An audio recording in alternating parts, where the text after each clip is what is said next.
my name. Ogbuefi Ezeana, ugochitubelu Oraifite. I'm an ancient high priest.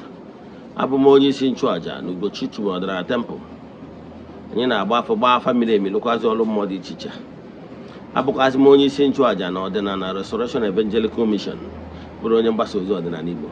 So you can call me a priest or an evangelist. I will answer. My mission is to help people live better life.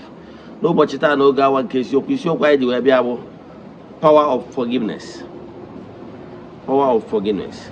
I'm here to tell you that to forgive is a key.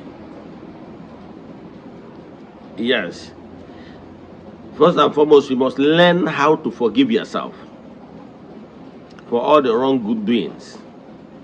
And you must learn how to forgive those that offended you. Very important. You must learn how to forgive yourself for all the wrongdoings. You must learn how to forgive others, especially when those people that offended you came begging. When whoever that offended you came begging, showing remorse, Abochinobi. Yes. Forgiveness is a key. Man, when somebody shows real remorse, came begging, yes, you refuse to forgive the person, maybe out of hatred, out of wickedness, you forget to let go. As long as you forgive when you are not convinced that this person is actually remorseful. Before we dive into today's lecture, important announcement. If you are a child of the temple, Malo the annual festival this year September 15th. After I know you are a child of the temple, got participating here. This time I have a barrier. Whether me I am or a church am now WhatsApp can go here to Ryan Kagri game. You can festival where participate here. Boabu. I am the month of August. Our monthly rituals is still ongoing. We started monthly rituals. Here carry 4 years now. We have massive testimonies, believe in me. But as you all know, we don't share testimonies on social media or even never on America. So it's not why we are here. And I can tell you that you can never know where Nisho Totua. Eje go in the temple, Chuaja, go for Kubiokunis in this way, lie all over the world. The friends of the temple, the children of the temple, members of the Restoration Evangelical Mission and Consecrated Group. The last day of the month. Yes.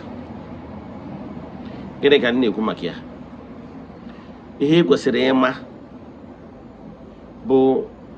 the power of forgiveness. Now, what would you say for any reason? Here game a chat am na WhatsApp. Forward or 3 prayer requests, then make token donation to the account number. Chat them on WhatsApp. I want other things we need from you in order to book you. My WhatsApp number is on your screen: 0805 7837 672. Now let's proceed.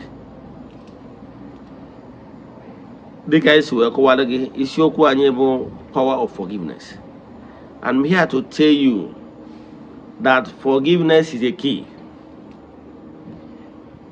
Yes, first and foremost, you must be able, in order not to dwell and keep dwelling in the past, you must be able to forgive yourself for all the wrongdoings. Yes. Emargo henda nine imegon mgbe nọ n'ụwa. Echefuna, not very important for gwa ichegari machigaria. You must turn a new leaf. And when you turn a new leaf, you have to forgive and forget your past. Yes, you must let go. You must not allow your past behaviors to keep burdening you or keeping you down.